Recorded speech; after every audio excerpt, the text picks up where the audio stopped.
오늘은 제507주년 종교개혁 기념 주일입니다. 부패한 천주교에 맞서 루터와 칼빈이 개혁의 깃발을 높이 듭니다. 그들의 소원은 오직 하나, 성경으로 돌아가는 것입니다. 그래서 공로사상에 기초한 천주교의 그 구원을 배격합니다. 그 대신 오직 은혜로, 오직 믿음으로 받는 구원을 선포합니다. 마침내 기독교가 개혁된 교회가 탄생하게 됩니다. 그런데 이 땅 위에 완전한 교회, 완벽한 교회는 없습니다. 개혁된 교회라도 항상 개혁되어야 합니다. 개혁의 기준은 당연히 하나님의 말씀인 성경입니다. 우리 삼행교회 역시 오직 성경의 전통을 붙듭니다. 우리는 오늘도 신약교회, 우리 주님이 꿈꾸시고 사도들의 손을 통해 설립된 신약교회의 본질을 회복하려고 달려갑니다. 목표는 예수님이 기뻐하시는, 예수님이 원하시는 바로 그 교회에 최대한 가까워지는 것입니다. 한 몸 교회의 지체인 우리들 한 사람 한 사람이 중요합니다. 정말 나는 종교개혁 기념주일을 맞이해서 돌아볼 때 정말 나는 성경의 가르침을 따라 살고 있나요? 말씀으로 개혁되어야 할 부분이 있다면 어떤 것일까요? 오늘 본문을 두 파트로 나눠서 살펴봅니다. 첫째, 예배를 개혁하라. 따라서 하십니다. 첫째, 예배를 개혁하라. 한 번 더, 예배를 개혁하라. 대대적인 개혁을 앞둔 유다의 요시야 왕입니다. 그에게 한 가지 시급한 과제가 있습니다. 뭘까요? 하나님과 유대 백성의 죄로 말미암아 깨어진 그 관계를 회복하는 것입니다. 그가 꺼내던 회심의 카드는 언약갱신이에요. 언약갱신. 1절을 보면 이제 요시야는 유다와 예루살렘의 모든 장로를 소집합니다. 그런 후에 함께 여호와의 성전으로 올라갑니다. 그 모인 무리에게 언약책의 모든 말씀을 낭독해 들려줍니다. 3절에 따르면 요시야가 갱신한 언약의 내용은 크게 세 가지입니다. 우리 3절 같이 읽습니다. 화면을 다 같이 시작. 왕이 단 위에 서서 여호와 앞에서 언약을 세우되 마음을 다하고 뜻을 다하여 여호와께 순종하고 그의 계명과 법도와 율례를 지켜 이 책에 기록된 이 언약의 말씀을 이루게 하리라 하매 백성이 그 언약을 따르기로 하니라. 아멘. 자, 세 가지 내용인데 첫째는 순종, 곧 여호와를 따르는 것입니다. 둘째는 무엇이죠? How to, 순종의 방법, 어떻게 여호와를 따를 것인가입니다. 하나님의 여호와의 계명과 법도와 율례를 이제 마음을 다하고 뜻을 다하여 지킬 것이죠. 셋째는 이 책에 기록된 언약의 말씀들을 실행하겠다, 준행하겠다는 결단입니다.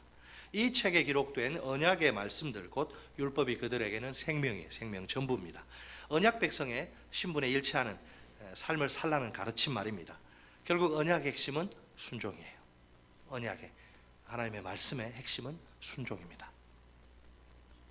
이제 4절 이하부터 전국적인 개혁이 이제 시작됩니다. 율법책에 기록된 말씀을 이행하려는 그 맹세 때문이죠. 9가지가 있는데 간단하게 훑어보겠습니다. 첫째, 요시야는 제사장들에게 한 가지 명령을 내립니다. 어떤 명령이죠? 성전에서, 다른 곳이 아닌 이 성전에서 다른 신들을 숭배하는 데 사용하던 모든 도구를 제거하라는 겁니다. 제사장들이 모든 물건을 이제 회수를 하는데 요시야는 이것들을 모아다가 싸그리 다 불태워버려요. 그리고 그 재를 베델로 가져갑니다. 베델의 제단을 막 훼손하고 모독하는 일에 사용합니다. 우상 숭배와 관련된 것이라면 전부 뿌리 뽑으려는 것이죠. 둘째, 요시야는 유다 왕들이 세운 산당 제사장들을 폐합니다. 모가지 날리는 거예요. 이 사람들은 레위 계통의 정통 제사장들이 아닙니다. 왕들이 자기들 마음대로 우상에게 분향하도록 임명한 자들입니다. 우상 숭배와 관련된 이교도 제사장들이죠. 셋째, 요시야는 므낫세가 성전 안에 세운 아세라 우상 목상을 제거합니다. 일단 그 목상을 기드론 시내로 가져갑니다. 거기서 불사르고 바 가루를 만듭니다. 그 가루를 평민의 묘지에 무덤에 다 뿌려버립니다. 넷째, 요시야는 성전에서 또 다른 가증스러운 것을 제거해 버립니다. 뭘까요? 남창들, 설명 안 해도 되겠죠? 남창들이 기거한 곳이에요. 동시에 아세라 숭배를 위해 물건을 만들던 것이, 이게 성전 안에 이런 더러운 것들이 있어요. 다섯째, 요시아는 유다 각 성읍에서 모든 제사장을 불러옵니다. 제사장들이 분향하던 산당들을 부정하게 만듭니다. 그들은 레위 지파 출신의 정통 제사장들입니다. 산당에서 이방 제사장들과 함께 우상들에게 분향하던 자들입니다. 요시아는 유다 영토에 세워진 산당들을 부정한 곳으로 지정합니다. 더 이상 그곳에서 우상 숭배를 하지 못하도록 합니다. 이 제사장들이 심지어 예루살렘 그 여호와의 제단에 올라가지 못하도록 금지합니다. 그들에게 쌓여 제사장 직무를 박탈한 거예요.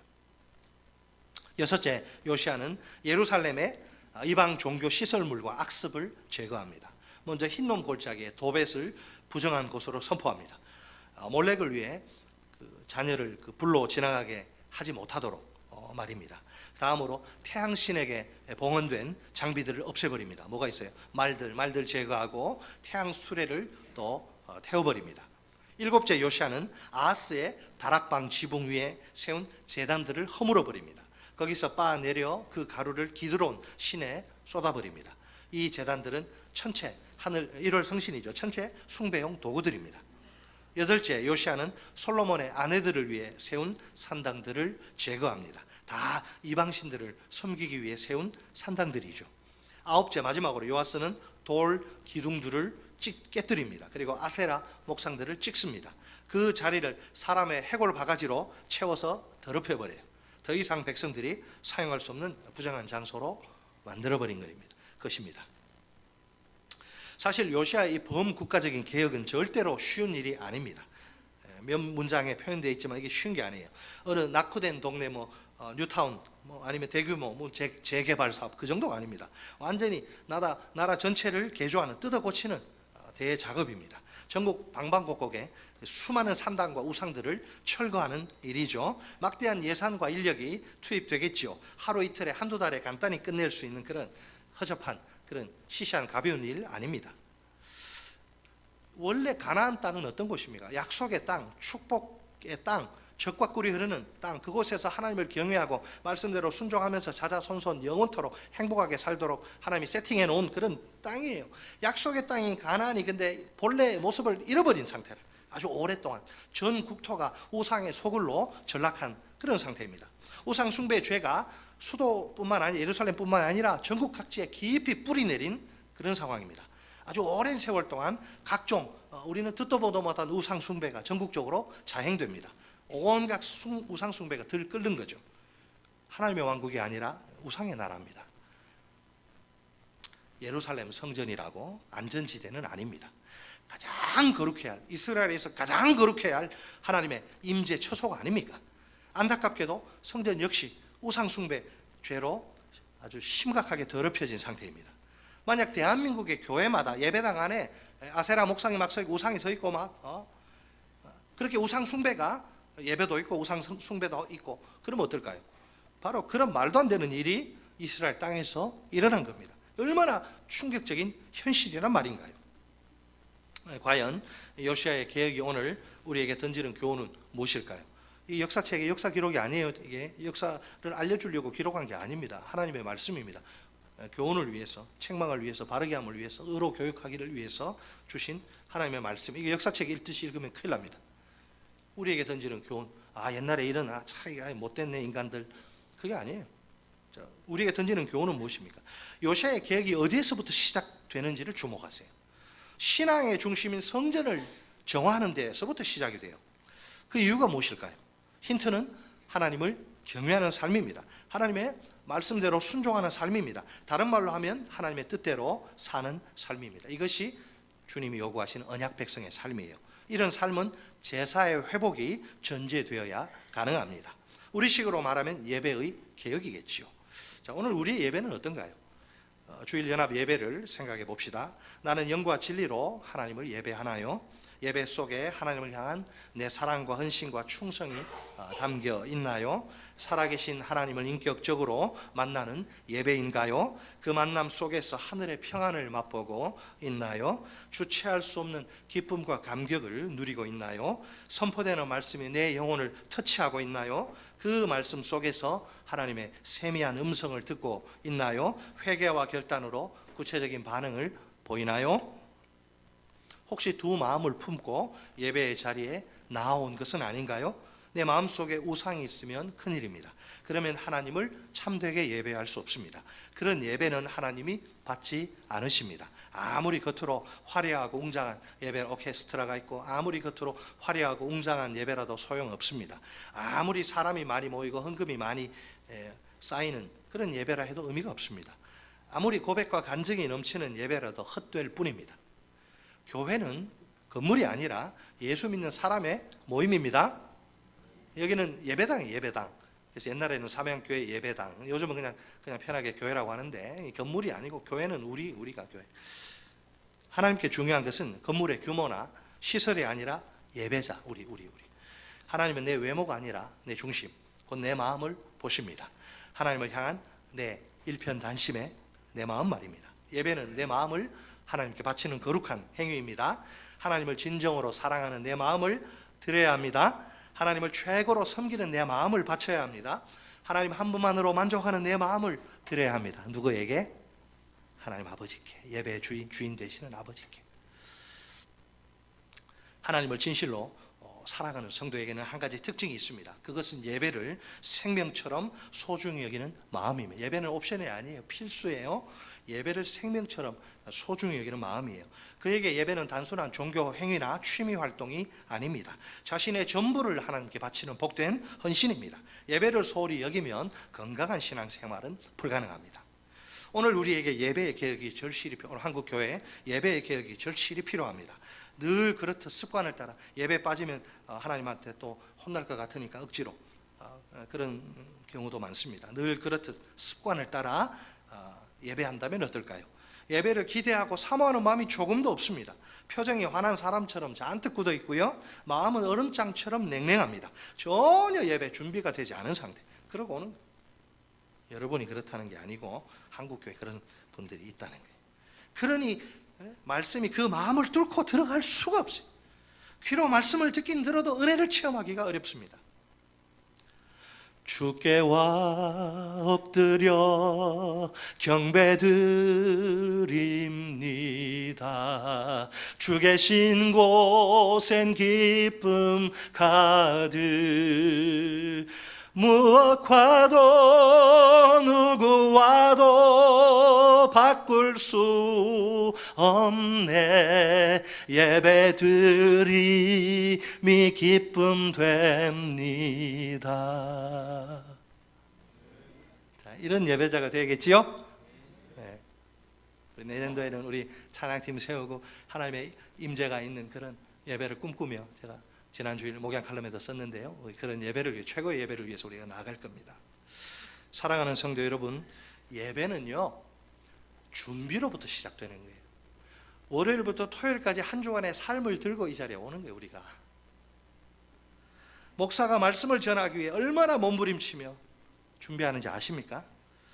설교만 없으면 목회할 만해요. 설교 없으면 거의 목회 얼마나 많이 퍼센티지를 차지하는, 몸부림치며 준비하지 않습니까? 말씀을 듣는 성도들 최선을 다해 준비해야 해요. 아무런 준비 없이 일주일 동안 막 바쁘게 살다가 성경 한 구절 안 보고 기도 않고 그냥 와가지고, 만약에 그러면 그런 예배는 실패합니다. 하나님을 만날 준비가 필요합니다. 누가? 메신저, 리시버, 화자와 청자가 똑같아요. 여호와의 성산에 오를 자 누구인가? 곧 마음이 청결하고 손이 깨끗하고 뜻을 허탄한데 엉뚱한데 더러운데 두지 않는 자는. 준비가 필요해요. 이걸 놓치고 있어요. 그러면서 은혜가 있니 없니 자기 자신을 돌아보지 못하고. 말씀의 은혜를 받을 준비를 해야 합니다. 마음의 준비가 가장 중요합니다. 물론 이제 양복 제일 좋은 옷 입고 이렇게 오지만 우리가 마음속에 우상이 있으면 안 돼요. 세상에 죄악들이 있어도 안 됩니다. 모든 우상을 전부 척결해야 돼요. 더러운 죄가 다 십자가 보혈의 능력으로 씻음을 받아야 합니다. 예배에 대한 태도도 중요합니다. 예배를 소홀히 여기는 태도가 사라져야 합니다. 예배에 무관심한 태도도 물러가야 합니다. 예배를 동호회 활동 정도로 생각하는 태도도 뿌리 뽑혀야 합니다. 그 대신 예배를 사모하는 마음이 불일 듯 일어나야 합니다. 예배를 생명처럼 소중히 여기는 마음이 샘처럼 솟아나야 합니다. 예배의 삶의 최우선소리를 두는 마음이 강물처럼 흘러 넘쳐야 합니다. 우리 하나님은 오늘도 이렇게 영과 진리로 예배하는 자를 찾으십니다. 그의 예배를 기쁘게 받으십니다. 그의 놀라운 은혜와 복을 풍성히 부어주십니다. 예배라고 다 받는 게 아니에요. 가인의 제사는 거들떠 보지도 않으시고 아벨의 제사를 받으셨어요. 예배, 우리 모두 예배 성공자들이 되기를 바랍니다. 둘째로 삶을 개혁하라. 자, 따라서 하십니다. 둘째, 삶을 개혁하라. 또 한 번 더, 삶을 개혁하라. 오늘 본문이 폭로하는 이스라엘의 끔찍한 타락상을 보세요. 이스라엘은 무늬만 하나님의 백성이에요. 사실상 이방 백성이나 마찬가지입니다. 둘 사이에 아무런 차이가 나질 않습니다. 본래 이스라엘은 하나님의 언약 백성이죠. 출애굽 후에 이스라엘은 시내 산에서 하나님과 언약을 체결합니다. 이 언약은 이스라엘의 새로운 특별한 신분을 새롭게 규정을 합니다. 출애굽기 19장 5절로 6절 말씀 우리 같이 한번 읽어보겠습니다. 시작.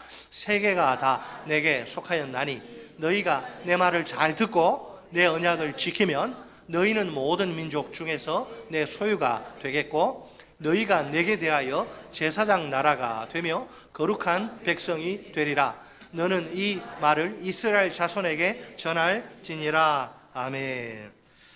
이스라엘을 향한 하나님의 요구는 너무나 분명합니다. 그것은 언약에 대한 순종입니다.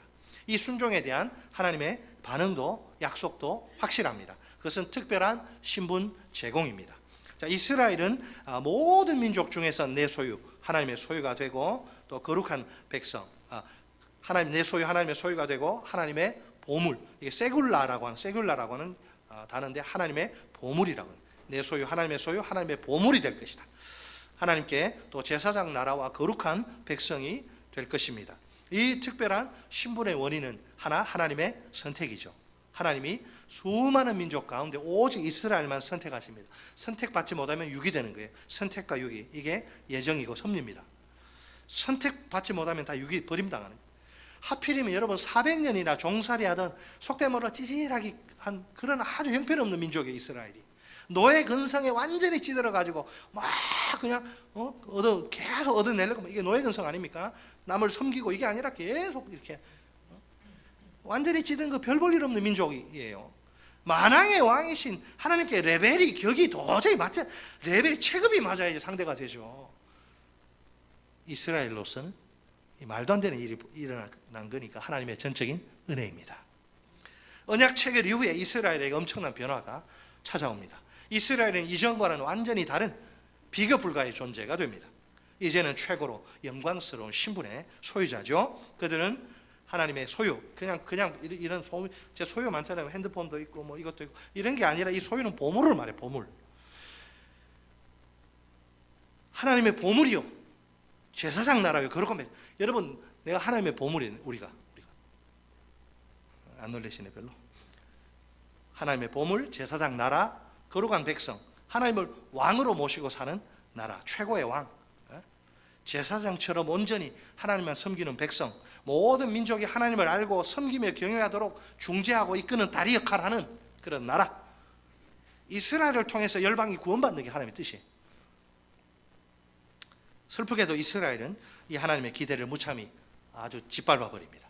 오히려 반역의 길을 선택합니다. 제가 늘 이야기하죠. 배은 망덕. 사람이 은혜를 받으면 은혜를 기억해야 됩니다. 그게 사람이 배은 망덕.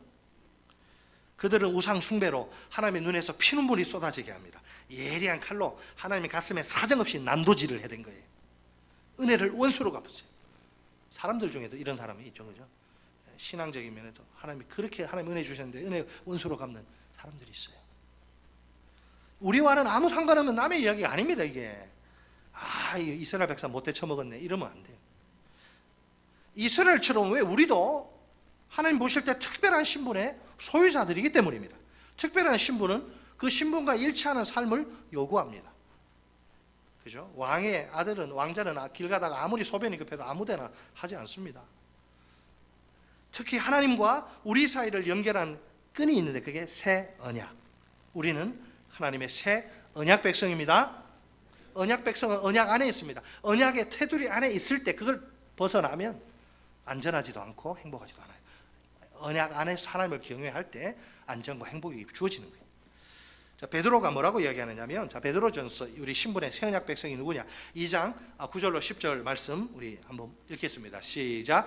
그러나 너희는 택하신 족속이요 왕 같은 제사장들이요 거룩한 나라요 그의 소유가 된 백성이니 이는 너희를 어두운 데서 불러내어 그의 기이한 빛에 들어가게 하신 이의 아름다운 덕을 선포하게 하려 하심이라. 너희가 전에는 백성이 아니더니 이제는 하나님의 백성이요 전에는 긍휼을 얻지 못하였더니 이제는 긍휼을 얻은 자니라. 아멘. 자, 출애굽기의 이스라엘과 언약 체결하시면서 하나님 주신 말씀과 큰 차이가 없죠. 상당 부분 비슷하죠. 우리에게 네 가지를 이야기합니다. 첫째는 하나님의 선택을 받은 족속이라고, 두 번째는 왕과 같은 제사장들이라고, 셋째는 거룩한 민족이라고, 넷째는 하나님의 소유가 하나님의 보물이 된 백성이라고. 물론 처음부터 우리 신분이 이랬던 것은 아니었죠. 전에는 우리 모두 하나님의 백성이 아니었습니다. 마귀의 백성이었죠. 그러나 이제는 우리 신분이 완전히 달라진 상태입니다. 우리 모두 이제 더 이상 마귀의 백성이 아닙니다. 우리는 하나님의 백성입니다. 우리들 한 사람 한 사람에게 하나님의 긍휼이 부어진 것입니다. 하나님의 그 풍성하신 자비를 우리에게 베풀어 주신 것이지요. 베드로의 이 선포를 들여다보면, 자, 그 본문 베드로 한번 띄워주세요. 베드로의 이 선포를 가만히 들여다보면 여기 우리의 소명과 사명이, 우리의 콜링과 미션이 분명히 드러나요. 너희를 어두운 데서 불러내어, 이 표현은 콜링, 소명을 가리킵니다. 우리는 누구예요? 이 세상에서, 이 악한 세상, 음란한 세상, 폐역한 세상, 돈을 최고로 여기는 세상에서 부름받은, 빼냄받은 하나님의 백성입니다. 따라서 하십니다. 우리는 세상에서, 이 악한 세상에서, 이 음란한 세상에서, 이 만몬신이 판을 치는 세상에서 부름받은, 건짐받은 하나님의 백성이다. 아멘. 우리가 누구인지 알아요. 솔직히 사명을 위한 소명이에요. 베드로 그 이야기합니다. 베드로가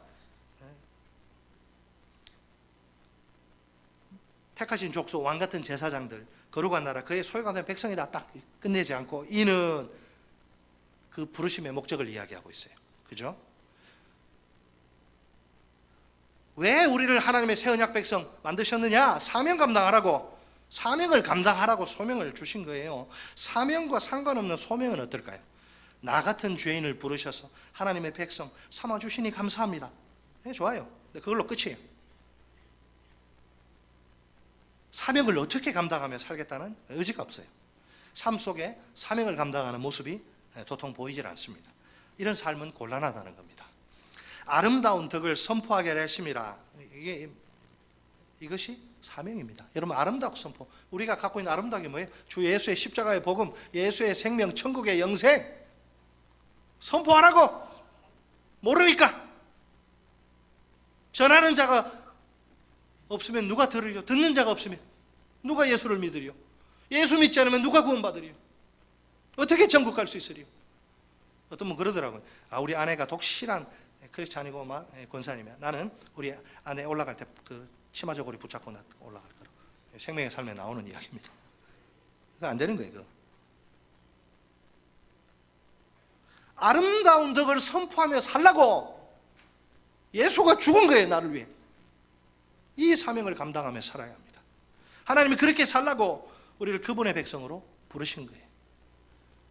우리가 직장에서, 사업장에서 열심히 일하는 목적 무엇일까요? 단순히 생계를 위해서 돈을 버는 게 그게 1차 목적이 아닙니다. 주된 목적이 아니라고. 자기 분야에서 성공하고 출세하는 거 좋죠. 우리 크리스찬들도 정말 주의 일을 위해서 재정이 많이 필요하잖아요. 교회뿐만 아니라 하나님의 나라를 위해서. 하다못해 저 우간다에 우물 하나 팔 때도 돈이 필요한 거고. 자기 분야에서 성공하고 출세하는 거 그게 주 목적이 아니에요. 그건 도구예요. 목적이 아닙니다. 불신자들이 추구하는 삶, 불신자들은 그거죠. 입신양명, 성공, 출세. 우리는 주의 나라를 위해서, 주의 선한 사업을 위해서 내가 드리고 그걸 위해서 열심히 하는 거예요. 우리 그리스도인들은 다른 목적을 바라보는, 다른 존재가, 누구든지 그리스도 안에 있으면 새로운 피조물이라 이전 것은 지나갔으니 보라 새 것이 되었도다. 새 거란 말이에요. 새 것이 이전 삶을 살면 안 됩니다. 사명을 감당하는 목적을 세팅이 돼야 되는 거기에 늘 깊이 고민하며 살아야겠지요. 우리에게는 목장이란 좋은 도구가 있습니다. 우리 장로님 목장 기도하셨는데, 목장을 통해서 VIP가 예수 믿고 구원받으면 얼마나 좋을까요? 우리의 일은 VIP를 목장에 초청하고 기도와 사랑으로 섬기는 거예요. 성령의 역사는 VIP가 목장에 오고 예수님을 영접하는 것입니다. 우리의 일과 성령의 역사가 함께 하는 목장들이 되기 바랍니다. 우리와 우리 목장들이 하나님의 소원인 교회의 존재 목적인 영혼 구원의 복된 도구로 쓰임받길 기도합니다. 자, 그런데 우리가 신분을 좀 쉽게 생각하는 경향인데 곤란합니다.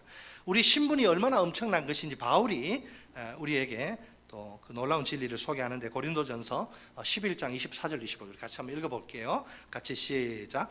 축사하시고 떼어 이르시되 이것은 너희를 위하는 내 몸이니 이것들 행하여 나를 기념하라 하시고, 식후에 또한 그와 같이 잔을 가지시고 이 잔은 내 피로 세운 새 언약이니 이것을 행하여 마실 때마다 나를 기념하라 하셨으니. 아멘. 예수님 최후의 만찬 그 말씀 인용한 거예요, 바울이. 자, 예수님이 우리와 새 언약을 어떻게 맺으시나요? 자기 몸과 자기 피를 바치셔서 맺으십니다. 다시 말해 자기 생명을 우리에게 내어주심으로 맺으십니다. 하나님의 고귀한 사랑이요 신비한 사랑입니다. 그 어떤 인간의 말로도 정확히 표현할 수 없습니다. 그 사랑 앞에 우리가 보일 수 있는 반응은 무엇일까요? 은혜 받으면 반드시 행동이 나와야 되는 거죠. 인풋이 있으면 아웃풋이. 신앙의 영역에 있어서 은혜 받으면, 그 은혜 제대로 받으면 그게 반드시 반응이 나타나는데, 그 십자가의 사랑을 정말 깨달으면 우리에게서 나오는 자동적으로 나오는 반응은 감사와 찬양과 헌신입니다. 이처럼 우리 신분의 핵심은 예수님의 십자가. 예수님이 우리를 위해 십자가에서 자기 목숨을 초계와 같이 아낌없이 버리십니다. 그 결과 그 은혜로, 그 사랑으로 우리가 완전히 새로운 신분의 소유자가 됩니다. 그렇지 않았더라면 우리는 일평생 마귀의 종로로 타고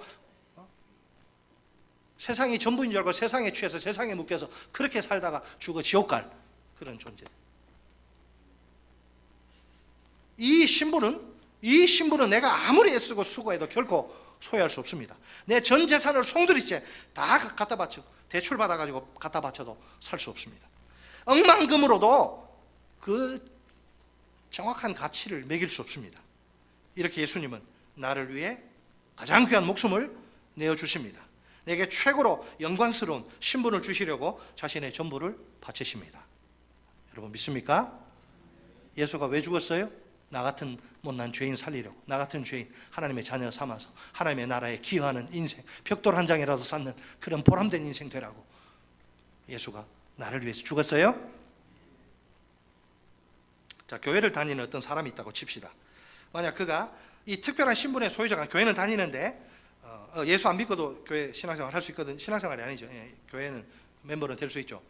교회를 다니는 어떤 사람이 이 특별한 신분의 소유자가 아니라면 어떨까요? 하나님의 말씀과 상관없이 마음대로 살아도 괜찮아요. 됩니다. 그에게 말씀대로 당신 왜 안 사느냐 이렇게 말할 사람 아무도, 그건 억지입니다. 안 되는 일을 시키는 거예요. 어떻게 특별한 신분이 없는데 그렇게 삽니까? 그냥 적당히 세상 즐기면서 그렇게 편하게 살아도 돼요. 평생 그렇게 살아도 왜? 특별한 신분이 아니니까 살 수가 없지. 그걸 안 되는데 억지로, 여러분 안 되는 거 억지로 안 돼요. 아무리 내가 좋아가지고 야 이거 해, 본인이 그거 안 먹으면 안 된다니까. 반대로 내가 이 특별한 신분의 소유자라면 어떨까요? 이야기가 180도 달라질 수밖에 없죠. 핵심은 소명과 사명입니다. 우리 존재에서 소명과 사명 빼면 우리는 불신자들하고 똑같습니다.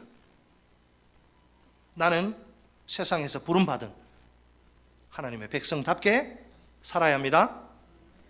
예수님도 우리의 소명과 사명에 대해서 가르쳐 주시죠. 자, 마태복음 28장 19절로 20절 말씀 우리 한 목소리 읽겠습니다. 시작. 그러므로 너희는 가서 모든 민족을 제자로 삼아 아버지와 아들과 성령의 이름으로 세례를 베풀고 내가 너희에게 분부한 모든 것을 가르쳐 지키게 하라. 볼지어다 내가 세상 끝날까지 너희와 항상 함께 있으리라 하시니라. 아멘.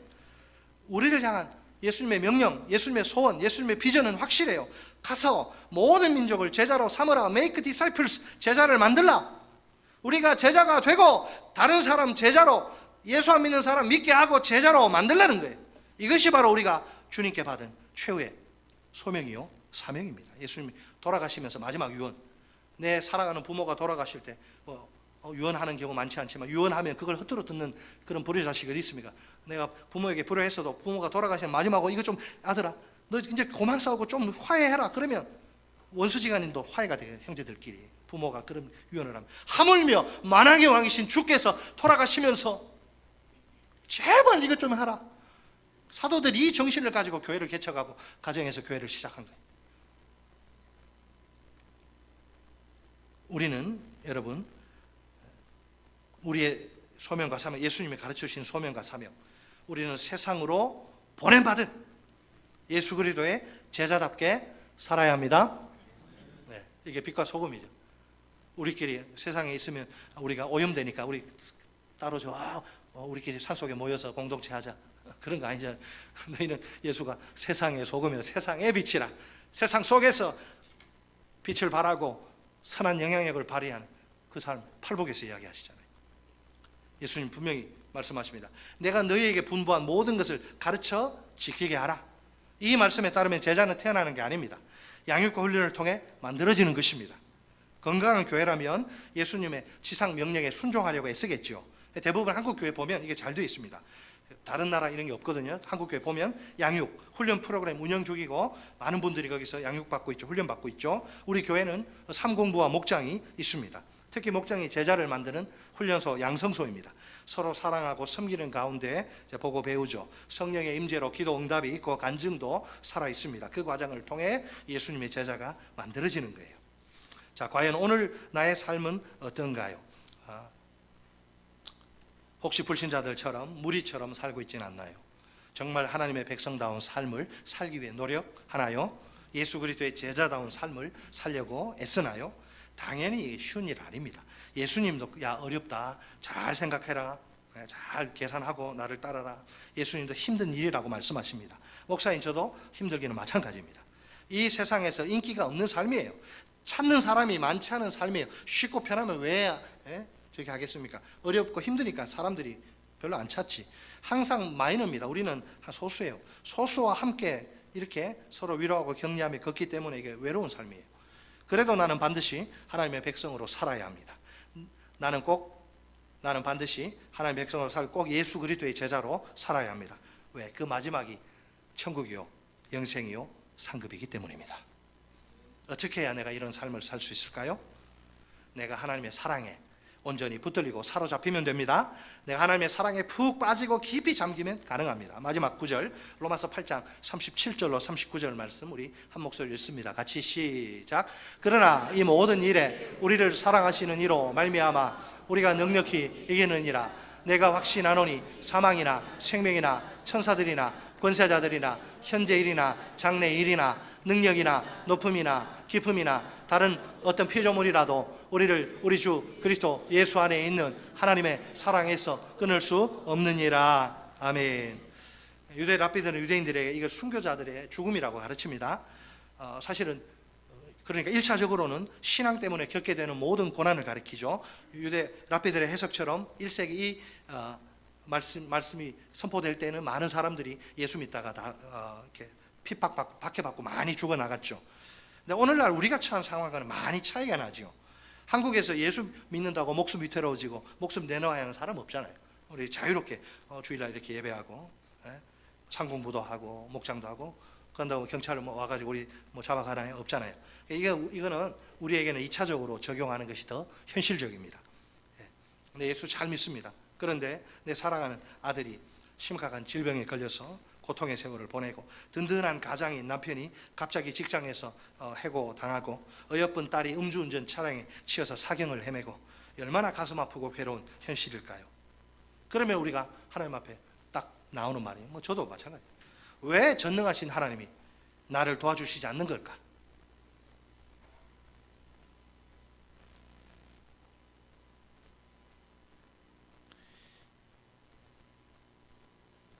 내가 하나님을 사랑하고 하나님을 위해서 헌신하고 내 목숨까지 걸고 내가 주를 위해 헌신하는데 왜 전능하신 하나님이 막을 수 있어요, 없어요? 막을 수 있어요. 하나님이 허락하지 않으면 참새도 안 떨어져요. 내가 다 하는 것 하나님의 허용 안에서, 우리는 그 뜻을 모르지만 안에서 다 하는 거예요. 그러면 우리는 인간이지라 왜 나 안 도와주시냐고. 나를, 우리 가족을 사랑하는 게 맞냐고. 어떻게 하나님 나를 사랑하시면 나한테 이러실 수가 있느냐. 한동안 의심과 불평과 원망의 시간을 보낼지도 몰라요. 저도 그래요. 연약한 인간이에요. 하지만 누구도 부인할 수 없는 확실한 사실이 하나 있습니다. 이 모든 일에도, 바울이 말하잖아요, 이 모든 일에도 하나님은 여전히 나를 사랑하신다는 것입니다. 내가 믿든지 믿지 않든지 이거는 팩트입니다. 내가 느끼든지 못 느끼든지 상관없어요. 사실이 하나님이 나를 사랑하신다. 여전히 내게 어떤 일이 벌어진다 할지라도 하나님이 나를 사랑하셔요. 극심한 고난 속에서도 변함없이 나를 사랑하셔요. 그게 하나님 아버지의 사랑이에요. 나는 연약해서 주님 붙든 손을 이렇게 뿌리치고 그럴 수 있어요. 그러나 주님은 권능의 팔로 나를 계속 붙드십니다. 최악의 상황에서도 끊어지지 않고 끝까지 부어지는 사랑입니다. 이 끝까지의 사랑이 나를 낙심과 절망의 자리에서 일으켜 세웁니다. 참으로 위대한 사랑이요 강력한 사랑입니다. 그러므로 나는 모든 상황 속에서 하나님의 사랑을 확신할 수 있습니다. 이 사랑 때문에 최악의 고난에서도 능히 승리할 수 있습니다. 요시야의 개혁이 오늘 우리에게 던지는 두 가지 현대적 의의를 꼭 기억합시다. 첫째, 예배를 개혁하라. 예배 개혁은 마음과 태도의 준비예요. 말씀의 은혜를 받을 준비를 잘 합시다. 마음속 온갖 우상을 전부 척결합시다. 마음속 모든 죄를 십자가 보혈의 능력으로 용서받읍시다. 예배를 불같이 사모합시다. 예배를 생명처럼 소중히 여깁시다. 예배의 삶의 최우선 순위를 둡시다. 둘째, 삶을 개혁하라. 삶의 개혁은 신분과 사랑의 깨달음입니다. 내 신분과 사랑을 깨닫는 거예요. 나는 소명과 사명의 존재입니다. 세상에서 부름받은 하나님의 백성답게 삽시다. 세상으로 보냄받은 예수 그리스도의 제자답게 삽시다. 하나님의 사랑에 온전히 붙들리고 사로잡힙시다. 하나님의 사랑에 푹 빠지고 깊이 잠깁시다. 하나님의 끝까지의 사랑을 굳게 붙듭시다.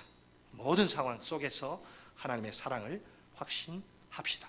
이 사랑으로 최악의 고난 속에서도 승리합시다.